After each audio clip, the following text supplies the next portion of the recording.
है कि मतदान में हिस्सा न लेने का नतीजा क्या होता है, उसको मैं एक किस्से के साथ, एक फैक्चुअल कहानी के जरिए, घटना के जरिए आपको बताना चाहता हूं कि आप समझिए कि जो है वो गलती जो कुछ लोगों ने की थी उसकी सजा कितने लोगों ने भुगती और कैसे भुगती। और ये जिक्र जो है 1946 का है, 1946 का, बंटवारे के पहले का। सियालकोट का आपने नाम सुना होगा। पाकिस्तान का जो पंजाब है, उस पंजाब प्रांत है, उसका एक जिला है सियालकोट। लाहौर से उसकी दूरी है 135 किलोमीटर और जम्मू से सिर्फ 42 किलोमीटर। गोपीनाथ बारदोलाई जो असम के बड़े नेता थे, देश के नेता थे, असम के खास तौर से बड़े नेताओं में थे, वो चाहते थे कि सियालकोट जो है वो भारत में रहे। जब भारत पाकिस्तान का बंटवारा हो रहा था, देश का बंटवारा हो रहा था कहना चाहिए, उस समय वो चाहते थे। वो सियालकोट उस समय हिंदू बहुल या हिंदू बहुसंख्यक जनसंख्या वाला इलाका था। फिर भी तय हुआ कि इसका फैसला जनमत संग्रह से होगा। जनमत संग्रह की तारीख तय हो गई, वोट का तरीका तय हो गया और तारीख और जो है समय तय हो गया। जब मतदान शुरू हुआ तो मुसलमान सुबह से उठकर लाइन में लग गए और सबसे पहले वोट देकर आए। लंबी लंबी लाइनें लग गईं और हिंदुओं ने क्या किया, हिंदुओं ने वो आराम से उठे, खाया पिया, आराम किया। उसके बाद दोपहर के करीब पहुंचे और देखा कि बड़ी लंबी लंबी लाइनें लगी हैं, तो आधे लोग तो लंबी लाइनों को देखकर ही घर लौट गए कि बेकार है, इतनी देर तक कौन इंतजार करेगा।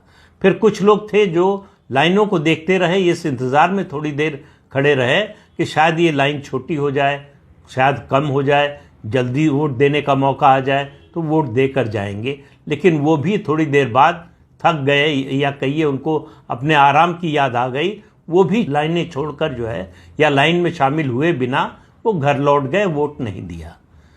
इस जनमत संग्रह का नतीजा ये आया कि 55,000 मतों से ये प्रस्ताव पास हुआ कि सियालकोट को पाकिस्तान में शामिल किया जाए।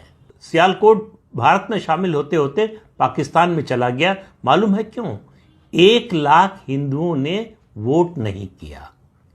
उस समय सियालकोट में हिंदुओं की कुल आबादी थी 2,31,000, 2,31,000। उसमें से 1 लाख ने वोट नहीं दिया। 55,000 से यह प्रस्ताव गिर गया। उसके बाद आपको याद होगा कि 1946 का 16 अगस्त का दिन, जब जिन्ना ने डायरेक्ट एक्शन की कॉल दी, जब डायरेक्ट एक्शन की कॉल दी तो उसका कहर जो है वो सियालकोट में भी बरपा। हिंदू औरतों की इज्जत लूटी गई, उनकी हत्या की गई, बड़े पैमाने पर कत्लेआम हुआ और जो लोग आराम करने के लिए घर गए थे वो हमेशा के लिए आराम की नींद सुला दिए गए। और 1951 यानी ये 1941 के सेंसस की फिगर बताई मैंने, 2,31,000 हिंदू पॉपुलेशन थी। और 1951 यानी 10 साल बाद जब सेंसस हुआ, और जब ये मैं बता रहा हूँ 1941 के सेंसस के आधार पर, तो 1946 की बात कर रहा हूँ। 1951 में जो सेंसस हुआ उसके मुताबिक सियालकोट में हिंदुओं की आबादी केवल 10,000 बची, केवल 10,000 बची। और 2017 की फिगर के अनुसार सियालकोट में हिंदुओं की आबादी सिर्फ 500 है। आज पता नहीं एक भी हिंदू वहाँ है या नहीं है। उस दिन अगर सियालकोट के हिंदुओं ने वोट दिया होता तो सियालकोट हिंदुस्तान में होता और वहाँ जो हिंदू थे वो सब जिंदा होते। तो वोट न देने का क्या असर हुआ ये आप इस बात से